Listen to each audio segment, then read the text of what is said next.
News Hirkani news प्रत्येक क्षण ताज्या घडामोडी आणि महत्त्वाच्या प्रत्येक बातमीसाठी नेहमी तत्पर। शिरोळ तालुक्यात मुबीन शौकत मुल्ला आष्टेकर यांचा धडाकेबाज खोचक वार, नेत्यांवर तिखट टीका, संविधानाचा ध्वज उंचावत स्पष्ट भूमिका। शिरोळ तालुक्यातील सध्याच्या राजकीय वातावरणाला चांगलाच धक्का बसावा अशी भाषणे देण्याच्या शैलीसाठी ओळखले जाणारे भावी नगराध्यक्ष मुबीन शौकत मुल्ला आष्टेकर यांनी तालुक्यातील नामांकित नेत्यांवर थेट आणि धारदार शब्दात हल्लाबोल केला। त्यांच्या या भाषणाची सामाजिक माध्यमांवरही मोठी चर्चा सुरू आहे। माजी खासदार राजू शेट्टींवर जोरदार टीका। माजी खासदार राजू शेट्टी यांचा उल्लेख करताना त्यांनी कडक शब्दात आरोप केले की शेतकरी संघटना विकून खाल्ली, आज कार्यकर्त्यांना सांभाळता येत नाही आणि नेता बनण्यासाठी गाड्या काढल्या जातात, अशा शब्दात त्यांनी शेट्टींना चांगलंच झापलं।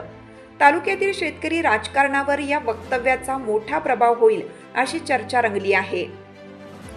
दत्त शुगरचे घाडगे आणि यड्रावचे निंबाळकर यांच्यावर गावठी तिखट शैलीतून निशाणा।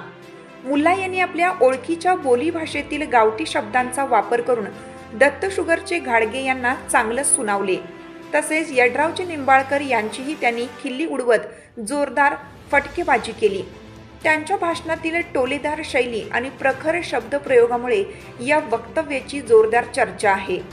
कोण इनामदार कोण पाटील नाही, इथे सरकार म्हणजे जनता। आपल्या भाषणात त्यांनी स्पष्ट भूमिका घेत म्हणाले, इथे कोण इनामदार नाही, कोण पाटील नाही, भारतीय संविधान सर्वोच्च आहे, इथली जनता म्हणजेच इथलं सरकार, जनता ठरवेल तोच अंतिम निर्णय। त्यांच्या या विधानाला उपस्थितांकडून मोठा प्रतिसाद मिळाला। यड्रावकरांसोबत वैयक्तिक वाद नाही, केवळ विचारधारेचा फरक।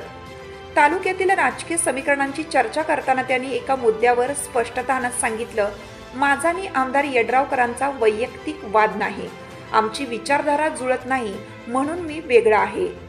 यड्रावकरांच्या कामाचं कौतुकही। तिखट टीका करत असतानाच मुल्ला यांनी आमदार यड्रावकरांच्या कामाचे खुलेपणाने कौतुक देखील केलं। ते म्हणाले, तालुक्यासाठी त्यांनी केलेलं योगदान मोठं आहे, विकास कामातून त्यांचं कौतुक हे स्वतःच बोलते। मुल्लांच्या वक्तव्याची जोरदार चर्चा। मुबीन मुल्ला आष्टेकर यांच्या या थेट, बेधडक आणि प्रखर भाषणामुळे तालुक्यातील राजकीय वातावरण चांगलंच तापलं आहे। त्यांच्या या विधानामुळे पुढील काही दिवस शिरोळ तालुक्यात नवीन चर्चांना आणि राजकीय हालचालींना उधाण येणार हे निश्चित आहे। सर्वांना सप्रेम नमस्कार, जय भीम। यड्रावकर माझा विरोधक आहे, यड्रावकर माझे विरोधक आहेत यात शंकाच नाही, पण व्यक्ती म्हणून यड्रावकर फार चांगली व्यक्ती आहे।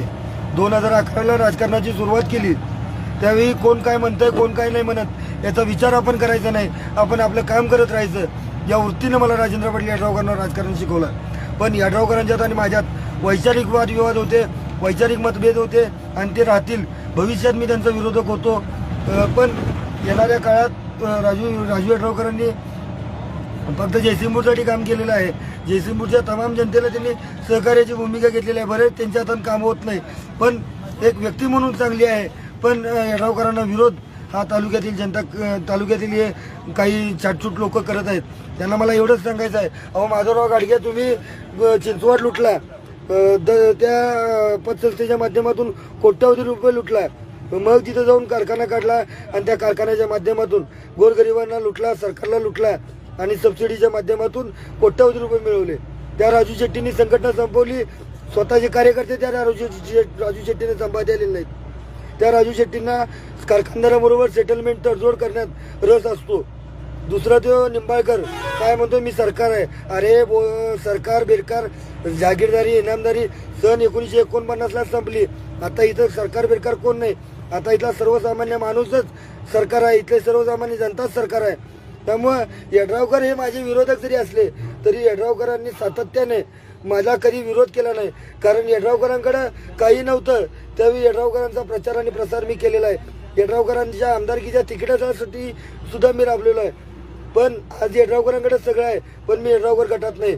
मला त्याच्यातही काही दुःख नाही, कारण यड्रावकरांचे माझे मतभेद आहेत, मनभेद नाहीत। त्यामुळं तालुक्यातील जनतेने या गोष्टीचा विचार करायला हवे।